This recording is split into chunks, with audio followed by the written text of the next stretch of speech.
How's it going, everybody? It's Pilot Flame, and we are back with another video. And today we're going to be looking at Game 3 wildcard drafts. That's right, we're going to be looking at some more wildcard drafts that I've put together based on what I would do if I was wildcarding. Hopefully I don't have to wildcard this week, although there are some players that would like to get rid of my team, and I know there's probably some that maybe others have been regretting transferring out, like Son, like Kane, you know, all these sorts of players that have scored quite a hefty total. And there's a lot of big bandwagoners going on Everton. I was one of those, paid off this week, got Ali out before he didn't show up to the game, so that was quite nice. If you haven't done so already and I've been helping you out, make sure to leave a like on the video. Make sure to subscribe to the channel if you are new. We're on our road to 1,000 subscribers. Amazing support from you guys. At the end of the day, the channel is for you. And give us a follow on all the other socials, Twitter and Twitch. We'll be doing our Game Week preview and deadline stream for Game Week 3. On Friday will be the preview, 7 p.m. EDT, and then Saturday 1 hour before the deadline as per usual. And then after that, I'm going to be looking to do the preview streams on Mondays, right after or close to being after the final games on the Mondays. So without further ado, let's get into the video.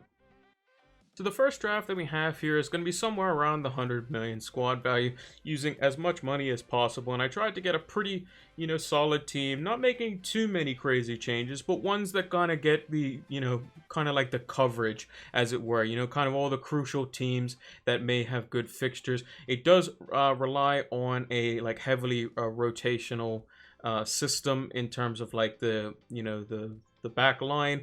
And you kind of have to pay attention to who's going to be coming into your team and out of your team in terms of fixture-wise. And you may have to make some transfers in defense with this one. However, I think the front 8 or front 7 in this case, because we're going with a 3-5-2, is going to be quite solid. So we'll look at that first. So Perez is somebody that could be seeing more and more game time at 5.5 million for Wolves. Could be playing in off the left in a 3-4-3 formation. I think he's going to be favored over Neto, who can play on the right or left. Potence typically comes off the left, but every time the guy's played, he's been quite good. Rodriguez and DCL as the two double ups for Everton. I think they're quite good in their own right. We have Fernandez in there, although he didn't perform and United looked pretty bad. His spot could potentially be up for change. A lot of people are bandwagoning back on Son, but what you have to remember is that Southampton play at quite a high line. Mourinho's style of play is kind of play compact, play defensive in 2 banks of 4, and then hit on the break with pace. That's why you saw Kane dropping in deep and spraying the ball to Son. Kane dropping in deep, spraying the ball to Lamela. These types of players. And that's kind of where their success comes in. Kevin De Bruyne is an obvious choice here. They have Leicester at home. Coming in Game Week 3. I think that could potentially be a sticky fixture. Leicester have looked quite good in their opening too, but City always seem to find a way to kind of work around that, and I definitely think that a City asset is almost a must-have going into Game Weeks 4 through 6, where they play Leeds away, Arsenal at home, and then I believe they play West Ham away in Game Week 6, so I think that could be quite good overall.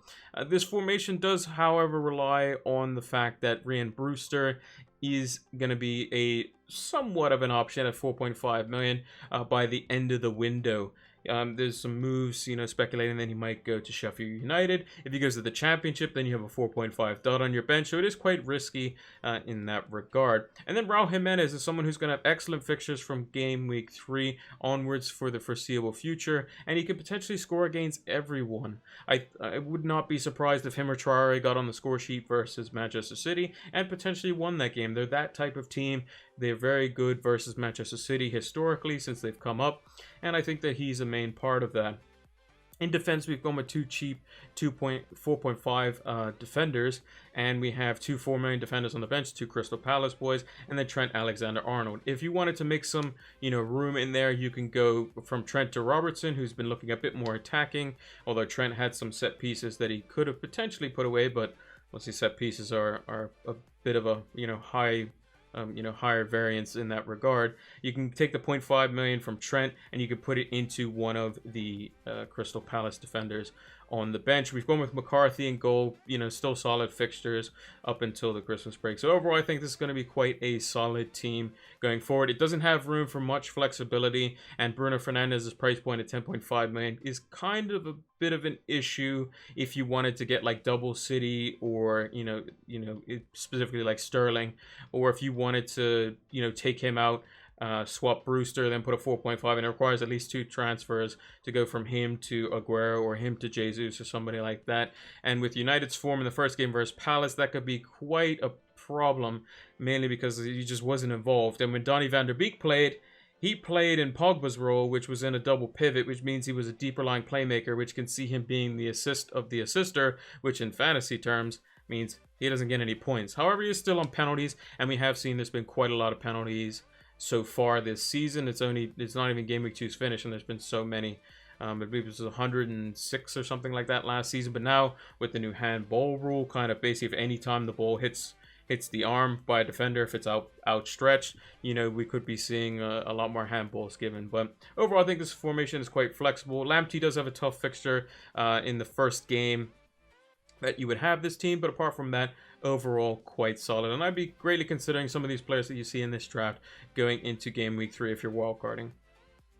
Now with this next draft, I've gone with a little bit of more flexibility. I've gone with a 3-4-3. You could potentially swap out some defenders here as well. So Peters didn't start, and he got -1 point today in their game versus Leicester because he scored an own goal. But this could easily be Charlie Taylor. It can be one of the 4.5 defenders for Burnley, or another 4.5 defender just altogether. We do have Lamptey on the bench, and basically the idea would be you play Seiss, you play Trent every game, and then you rotate between the 2 defenders to see who has the best possible fixture. On the bench we have Basuma there, but that could be any 4.5 million midfielder. He did get sent off today, so he's not going to play for at least the next game. Typically when you get a straight red, it's 3 games suspension. Ferguson in there, that could be Mitchell as well. There's some decisions made there. I've gone with a bit of an astute pick in Guaita. So Crystal Palace have been looking very good defensively. They've shown that they can keep the ball out of the back of the net.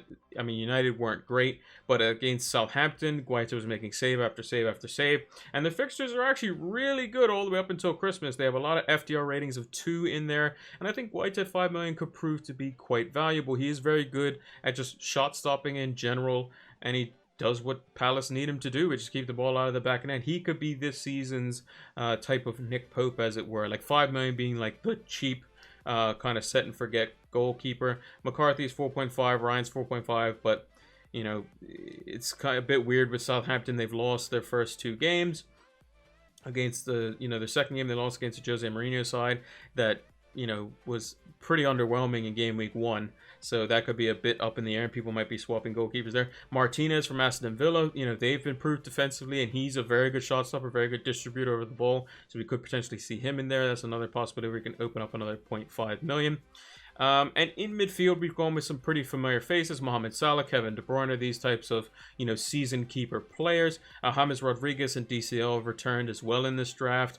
Podence is another one. Again, this 5.5 midfield slot, I think Podence could be quite good, especially starting game in, game out. But you can pick a bunch of others there. Armstrong seems to be getting subbed off early, so he doesn't seem great. You have Alan St. Maximin, who came off with an injury in the game that they played versus Brighton, so he's not looking too good either. And then Souček, maybe is somewhat good there. Hendrick is an interesting one from Newcastle, so we could potentially see him come in at 5 million in that slot, which would open up other avenues for changes elsewhere. And in the forward line, we've gone with Mitrovic, who got 2 goals in his game versus Leeds, getting maximum bonus points, even though they lost that game 4-3. And then Timo Werner, he's a captaincy option for the game week that you would have this team. I would say that Werner or Salah is probably your best bets. De Bruyne and any type of City asset is another shout as well. I would say Jesus and De Bruyne are probably higher than Sterling, as they typically do a little bit better at home.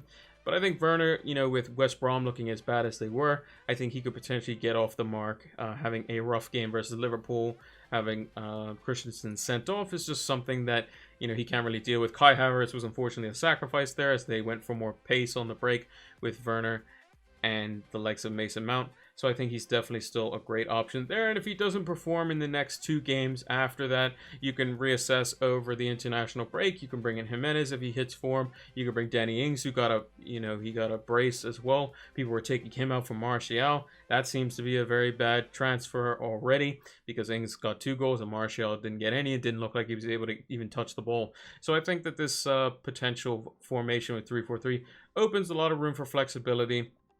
You do have around 2 million in the bank, depending on your price rises and price falls. And I think that this could be a pretty solid formation if you are going to wildcard. And last but not least, we've utilized a little bit more money in this 3-4-3 system. We've still gone, again, I've had Peters in there. Again, that could be a Burnley defender. That could be Kyle Walker-Peters, who performed, decently well. Got himself an assist in their game versus Spurs, although they conceded 5, so he was, kind of a part of that. But I think that Southampton will get it, kind of steady the ship and get it back together. But he does look to be quite threatening going forward. And it could be, like I said, any 4.5 million, as long as it rotates well with Lamptey, who is on our bench here. Again, Basuma could be any 4.5 million midfielder, and Ferguson could be Mitchell in the 4 million slot. But we have 2 5 million defenders in James and Seiss. This could also potentially change for Wolves' defense in that Nelson Semedo has, he's been, accepted a bid, as it were, from Wolves and just needs personal terms. He could be coming in from Barcelona, could be the right wing back, which would push Traore forward, which could open up some different avenues there. With Johnny Otto back, they could, pose a threat after the Christmas break. But we'll have to see kind of what price he comes in at as well. And there's just a bunch of different factors in terms of, is Traore always going to play right wing back? Is Semedo going to get, half and half time with him? We'll have to see. But the main difference here is the midfield and the forward line. So we've gone with Wilfried Zaha, who's been quite good since the start of the season, coming in at a cheap 7 million. I believe he's suspected to go up in price if he hasn't done so already. So this is just going off the player's base values just as a note, so in terms of squad value and money in the bank. Rodriguez in there as well, a similar-ish price, 7.5 million. Sterling in this team just to be a little bit different. This could also be De Bruyne as well. And then Salah in there, that could be Mane. Salah doing typically, a lot better from home and has penalties. Mane potentially, was looking to go down in price if he hasn't done so already, but scored a brace, so he may retain his value.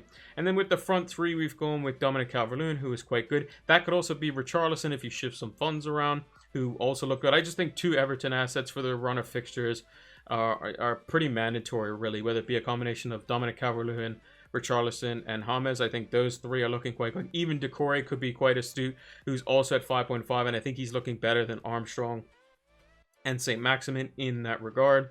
And then we have the 2 forwards, Martial. He's going to be the focal point of United's attack if they decide to get it together. Obviously, a disappointing loss versus Crystal Palace. And then Gabriel Jesus.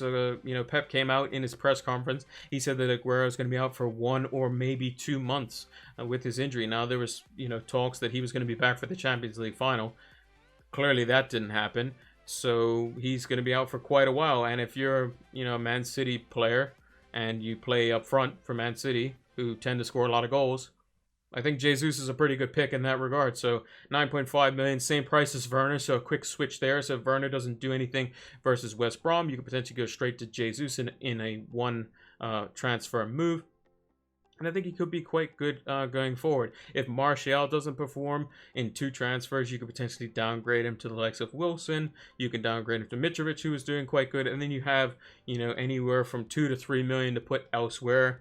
You can, upgrade the likes of, Roman Seiss or Reece James or anyone like that to any player that you want. Maybe bolster your bench, spread the funds around a little bit. It's just one thing that you can do depending on how things go. But I think United, you kind of have to test them over, Crystal Palace, Brighton away, as well as when they play Spurs, and kind of see how things kind of go from there. If they go to international break and they're still not looking good, I would say definitely get rid. Specifically, the likes of Rashford, who's been looking very, very underwhelming. Martial didn't really get a touch on the ball. The midfield never really got a handle in the game. I think Bruno, you could probably hang on to a little bit longer just because United can get penalties and he's very good at them. So I think he could be one that you may hang on for a little bit longer. The problem is that his price point at 10.5 million, there's no real picks in there that's going to allow you to do moves in one unless you're downgrading. So the Chelsea midfielders, you're probably going to be looking after the international break for the likes of Pulisic, Ziyech, and that sort of stuff, where their fixtures kind of turn just a little bit. And if you wanted to go up to a City player or a Aubameyang or a Liverpool mid, you have to get 1.5 million, which is a little bit more, especially with price values and that sort of stuff. So it could be a bit tricky. So, but overall, I like the the players in this team. Obviously, no Trent in there, who can be quite valuable on his day, but we do have Salah in there. We do have Jesus, who's quite astute when he does play for Manchester City up front. If Martial starts firing, he's going to be quite a good pick. The Everton duo quite good, and Zaha's been on fire. And I think this team could pick up quite a lot of points. And you still have 0.5 in the bank to shift some things around. And overall, I think you can definitely get a lot of value out of this FPL draft.